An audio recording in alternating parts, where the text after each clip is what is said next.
What up, M&R family? It's Rosh. But look, man, I'm back with some more Micky Flanagan. Title of this one is Getting Out the Doghouse. But look, man, y'all hit that like button, subscribe to the channel. But look, man, let's get to this video. I have to say, I've given my wife a little mention. I know that, like, she gets mentioned in this show a lot, but I cannot reassure you enough that we are very, very much in love. She is as happy as a pig in shit with me. She is. I can show you the Barclay card statements if you really need to see how cheerful it's made her. And which is the first girl who I've sort of met who it's got better and better with, because I've had a lot of disasters. Nothing to do with me, obviously. And I've had them end for bizarre reasons, because I've been out with all types of women. I went out with a girl once, not my normal cup of tea. She was really spaced out, man. She was into numerology and astrology. She believed she was a witch. She had energies flowing through her. She could heal people. Do you know why she blew me out? I got a little bit of spunk on her dream catcher. Little tiny bit. Isn't it mad, isn't it?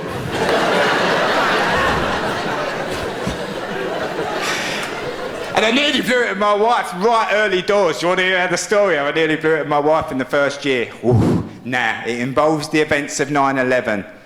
Ooh, strap in, strap in. Now, I know 9/11 was a terrible day in human history. Tragic beyond belief. Tragic, tragic, tragic.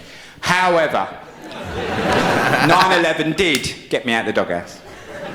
Hear me out! Hear me out! My wife and I met in the year 2000, fairly late in the year. Like I said, we went off on the little Greek holiday. We had a bit of a deal-breaker moment there when I changed into a pair of Speedos and a bum bag. She said she wobbled. Thank God I'd lost my vest that said posing till closing on it. Iron Apple, 1990. Yeah, we ruled that square. We got back and I sat her down. I said, listen, sister, you're my cup of tea. I said, I think we should put this to the test. I think you should move in. She moved in. I was still a very independent man at that stage in my life, still able to make my own decisions, still able to buy a pair of shoes without sending her a photograph first. That's always a tough moment in the shop, isn't it? The little assistant looks at you. Do you like them, sir? I don't know yet. I'll let you know in a minute. No. I'm having a crisis, apparently. Nobody wears green cowboy boots anymore. Sort yourself out. I said, you might as well know how my life unfolds, sister, and I'll tell you straight off the top. Wednesday, Thursday, Friday, Saturday and Sunday, I go and do the stand-up comedy. I said, but Mondays I go a bit fucking mental, I do. I go proper mental. I said, we have a Monday club, me and the lads. Christ knows how I end up most Mondays. So she said, fair enough, if that's how you live your life. I said, but I tell you what, seeing as you just moved in this week, I'll be home this Monday with a nice bottle of wine and a takeaway for you. She said, you are the best thing that ever happened to me. I said, oh no, stop crying. I went out with every intention of going home, every intention of going home. But then I got the flavour. The dreaded flavour! All I had to do was phone him and said, look, I know I'll be home about 7:30. I said that, but that's not going to happen, babe. I've got the flavour. I ain't coming home. I'll make it up to you later in the week. And that would have been the job done. But no, I didn't do that. Because I'm a man, and I'm an arsehole, and I'm a coward. So I phoned her. I said, babe, I said I'll be home about 7:30. I reckon we're looking nearer 8:30. She said, all right, but I have got the plates out. And I am hungry. I said, all right, I won't let you down. 8:30 rolled round and I thought, I ain't going home. But I won't phone her and irritate her. In my head, I reinvented her as the most reasonable woman in the world. Sitting there going, oh, 8:30 is still not in. He must be having a lovely time.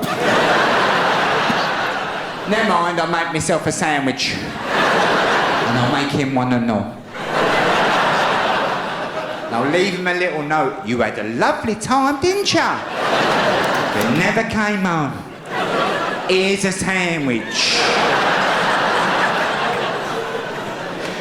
Please feel free to give me a nudge if you fancy a bit of the other.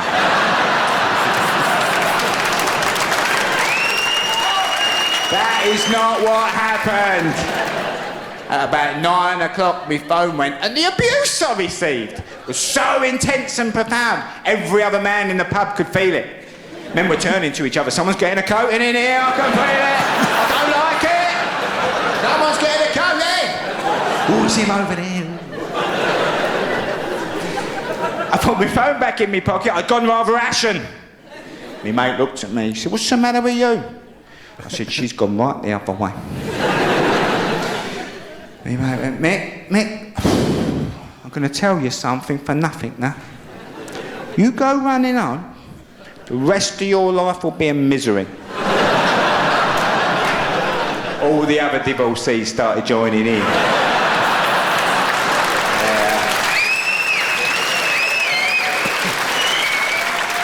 I said, oh mate, you're right, get another drink in. When I'm about 1 o'clock in the morning, down I fell on the bed, pissed. She said, is this how it's going to be, living with you? I said, I don't know, it's called a U-shape up, I suppose. Only the way you spoke to me tonight was appalling. I woke up about 7 in the morning. There's some banging and crashing going on outside, if you don't mind me saying. I'm still pissed. I shouted out, keep it down out there. What's the matter with you? Where's your civility? The door slammed and she went to work. I woke up about 1:30. I'm in bits now and hungover, guilty. I had a little look in the mirror at myself, had a little look in the mirror. Is this it? You want to fuck this one up and all? Do you want to be on your own the rest of your life? Old man in the park stinking of piss with a little dog. Is that the man you want to be? Well, you're going the right way about it, ain't you, baby? Like a right fucking idiot.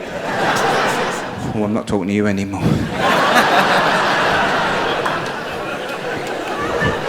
I went and put the kettle on in a crisis, made myself a cup of tea. I slunk down on the settee. I was a broken man, so deep in the doghouse I may never re-emerge. I flicked the telly on. 9/11's kicked off. I thought, ha-ha, there's hope. This will take the edge off a bit. This will take the dairy off, as they say. When the second plane went in, I said, Mickey, you're out of jail, son. You are out of jail.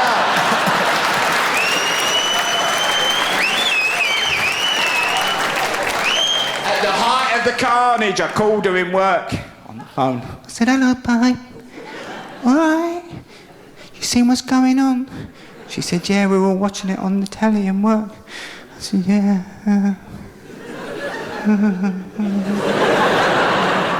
Puts everything in perspective though, babe, do I?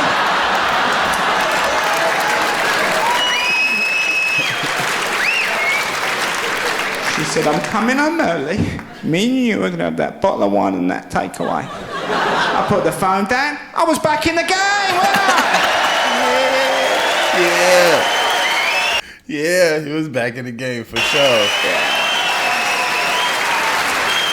Hey, this is tight.